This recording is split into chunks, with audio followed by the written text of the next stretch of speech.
আসসালামু আলাইকুম, সবাই কেমন আছেন? এই যে দেখুন, এটা কিন্তু আমার খোপ, ঠিক আছে, পাকা খোপ। তো একবারে পাকা করে নিছি। এখানে মেলা সুবিধা, চোরের কোনো ভয় নাই, বা বারবার বানাতেও হবে না, বৃষ্টিতেও কিছু হবে না।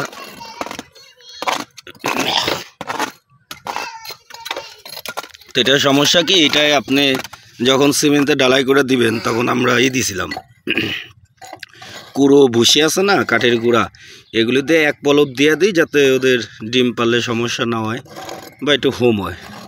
তো সেটা অনেক দিন হয়ে গেছে, তা আজকে এটা পরিষ্কার করতেছি।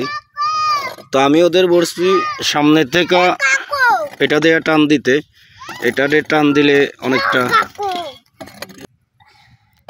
তো সকালে আজকে নিয়ত করছি এটা পরিষ্কার করব, তো পরিষ্কার করতেছি। তো এটার জন্য দেখুন এই যে এটা আছে, এটা দিয়া টানতে বলছি ওদের। তারপর আবার এই যে কুদাল আছে, মানে এটা হাত স্পর্শ করা লাগতেছে না, এগুলি দিয়ে আমরা টেনে টেনে বের করে ফেলতেছি। এই যে জোনাই দিয়াতে চামিচ আছে।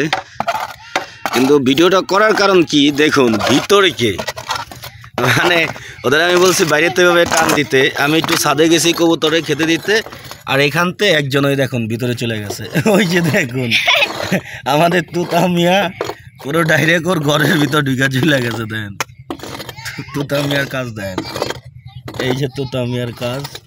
তো বের হয় কিভাবে, এটা হলো দেখার উদ্দেশ্য। তো আজকে ডিম দিছে হইলো 2টা, এই যে 2টা ডিম দিছে, মাশাআল্লাহ অনেক বড় বড় সাইজ, দেখুন অনেক বড় সাইজ। গতকালকে দিছিল 3টা, আজকে দিছে 2টা। তা এই যে ওইখানে আরেকটা ঘর আছে, ওটা বেশি অপরিষ্কার হয়নি, কারণ ওটা কম থাকে। এটার ভিতরে আমার অনেক হাঁস থাকে, আর হাঁস বেশিরভাগ ঘর অপরিষ্কার করে বেশি।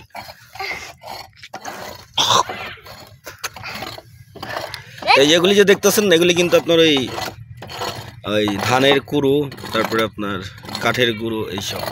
তো আজকে পুরো ক্লিয়ার করে ফেলবি, আর মনে করেন আবার 3-4 মাস পরে, সচরাচর রেগুলার করতে হয় না, করলেই হবে। তো আমি সাদে কবুতরে খেতে দিচ্ছিলাম, তো হঠাৎ করে জুনায়েদ বলতেছে যে কাকু তুতা ভিতরে চলে গেছে। পরে আমি এসে দেখি সত্যি ও ভিতরে ঢুকে গেছে, দেখেন কবির ভিতরে।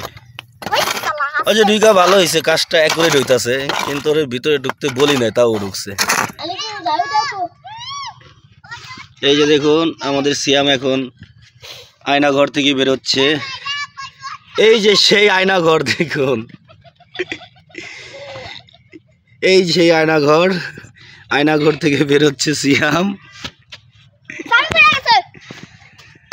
দেখছেন কত বড় আয়নাঘরটা। আমার আয়নাঘরটা যা একটু পুরনো আছে, আর এদের তো আয়নাঘর দেখলাম নতুন ঝকঝকা বানানো আয়নাঘর।